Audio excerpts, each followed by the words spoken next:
Hey there, everyone. Today, we're diving into a really fascinating topic that I think many of us can relate to, finding new and maybe some old metaphors for the divine that can freshen up our worship experiences. So, whether you're spiritual, religious, or just curious, this chat is for you. We all know that trying to describe something as vast and mysterious as the divine can be pretty tricky. So, let's explore how metaphors can help us express those feelings we sometimes struggle to articulate. Ready? Let's go. All right, first up, let's talk about what a metaphor actually is. Essentially, it's a way of describing something by comparing it to something else, helping us grasp complex ideas or feelings through imagery we can relate to. It's like when you say, life is a journey.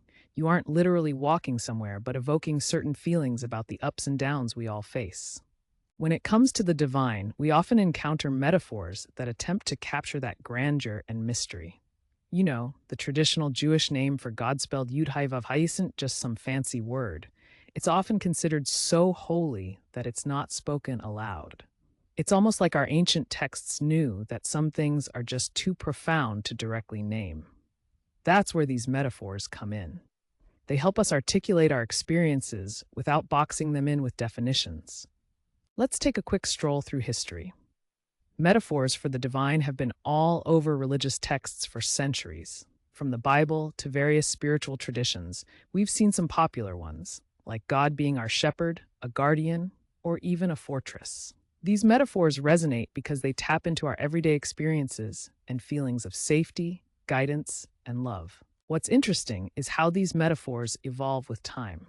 They reflect the cultural and social circumstances of their eras, showing us that our understanding of the divine can shift just like we do. Isn't that a comforting thought? It reminds us that it's perfectly okay to explore new ways of seeing the divine in our own lives. Now, let's get to the juicy part. What about new metaphors? In contemporary worship, many people are looking for ways to express their spirituality that feels fresh and relatable. So let's brainstorm a few. How about God as water? Water is essential for life, constantly flowing and adapting. It can be gentle like a stream or powerful like a raging river, symbolizing both calmness and strength. This metaphor reminds us that the divine can nurture us, cleanse us, and even challenge us. Another fun metaphor could be God as a guide. Think of those times you felt lost. Having a guiding force can be incredibly reassuring. This image paints the divine as someone beside us, helping us navigate through life's winding paths. And what if we viewed God as the breath of life? Breath is something we often take for granted, but it's a vital part of our existence. This metaphor can evoke a sense of connection, reminding us that God is always present, infusing us with life and energy. So take a moment and imagine how these metaphors make you feel. Do they spark something within you? Do they change the way you pray or reflect? Speaking of using these metaphors, let's chat about how we can weave them into our worship or reflection times. For example, if you want to incorporate God as water, you might start a prayer like, as water flows through our lives, may we be refreshed and renewed by your presence. It sets such a beautiful tone, don't you think? This isn't just for prayers.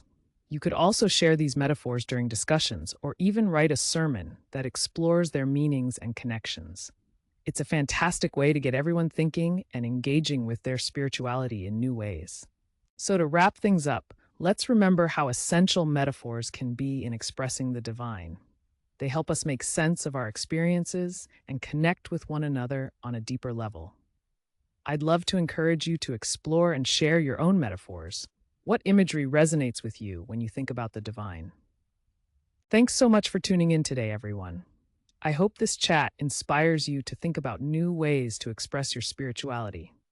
If you enjoyed this video, don't forget to give it a thumbs up, share your thoughts in the comments below, and subscribe for more insightful discussions. Until next time, keep exploring and connecting.